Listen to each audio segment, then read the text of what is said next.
আপনাদের সাইনবোর্ডটাই আগে হচ্ছে সাইনবোর্ডটা পাল্টান। সাইনবোর্ডের মধ্যে লেখা আছে হিন্দু বৌদ্ধ খ্রিস্টান ঐক্য পরিষদ। কেন রে ভাই, আমরা কি দোষ করলাম? আমরা তোমাদের ভাই না? আমরা তোমাদের ভাই না? এটা হওয়ার দরকার ছিল হিন্দু বৌদ্ধ খ্রিস্টান মুসলিম ঐক্য পরিষদ। তাইলে হয়তো 18 কোটি ভাই ভাই গলায় মিলাইতাম। আপনি আমাদের সাইনবোর্ডের মধ্যেই মাইনাস করে দিলেন। আবার আয়া এখানে বলতেছেন সংখ্যালঘু। এখন তো সংখ্যালঘু তিনজন একসাথে আপনি তিনটে ধর্ম একসাথে আপনি আমাকে মাইনাস করে দিলেন, মুসলিম মাইনাস করে দিলেন। এখন সংখ্যালঘু কে হইলো? এখানে এখানে যতজন আছে বেশিরভাগ লোকই আপনার প্রেসে কাজ করেন, এডুকেটেড পারসন। এর সিম্পল কোশ্চেন, আপনার সাইনবোর্ডটা দেখেন। এখন বাংলাদেশে স্বাধীনতা আছে, তার মানে আপনি যা খুশি বইলা যাবেন, যা খুশি বইলা যাবেন। এই স্বাধীনতার জন্য আমরা কষ্ট করি নাই, আমরা লড়াই করি নাই, হাজারটা ভিডিও নাই।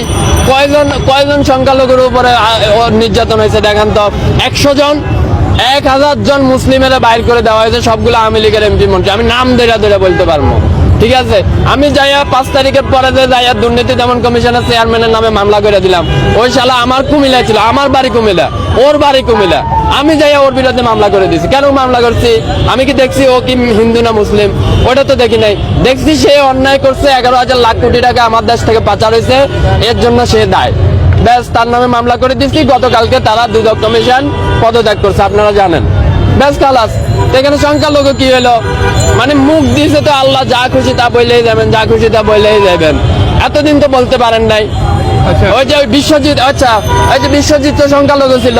বিশ্বজিতের যখন আওয়ামী লীগের পোলাপান রাস্তায় পালাইয়া কোবাইতেছিল, আর বিশ্বজিৎ যখন বলতেছিল ভাই আমি মুসলিম না আমি হিন্দু, ফ্যানটা খুইলা দিই তোমার দেখাই আমি হিন্দু, তখন আপনাকেও এরকম দরদ কইছিল। তখন বলতে পারেন নাই আমার সংখ্যালঘুরা কেন কোবাইলো? তখন তো বলেন নাই। কেননা তখন আপনার মা ছিল শেখ হাসিনা, তার পোলারা হচ্ছে কোবাইছে, এর লাগে আপনি কিছু বলতে পারেন নাই। বিশ্বজিতের ঘটনাটা সারা ওয়ার্ল্ডে কে দেখে নাই? কে দেখে নাই? কে দেখে নাই? প্রেসে কাজ করে, জেনারেলি রাস্তায় থাকে, একজন এডুকেটেড পারসন, কে জানে না? Everyone know that. বিশ্বজিতের ঘটনা, সে হিন্দু ছিল, তারে বলতেছে যে আপনি শিবির করেন। এটা কই সে বলতেছিল, প্রকাশ্যে বলতেছিল যে না আমি শিবির করি না, আমি হিন্দু, প্যান্টটা খুলে দেখায়।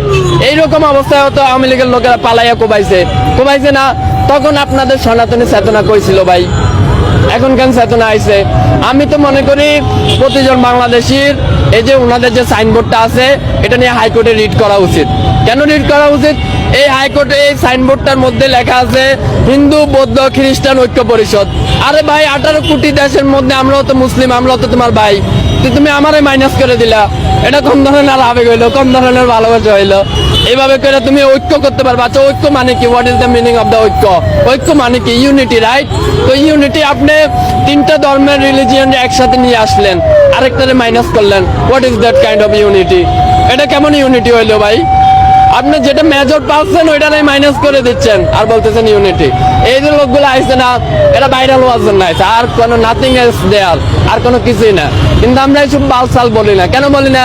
কেননা আমরা জুলাই থেকে আন্দোলন করে আসছি, প্রতিদিন আমরা রাস্তায় মরে গেছি। আমাদের ভাইরাল হওয়ার শখ নাই। কেন শখ নাই?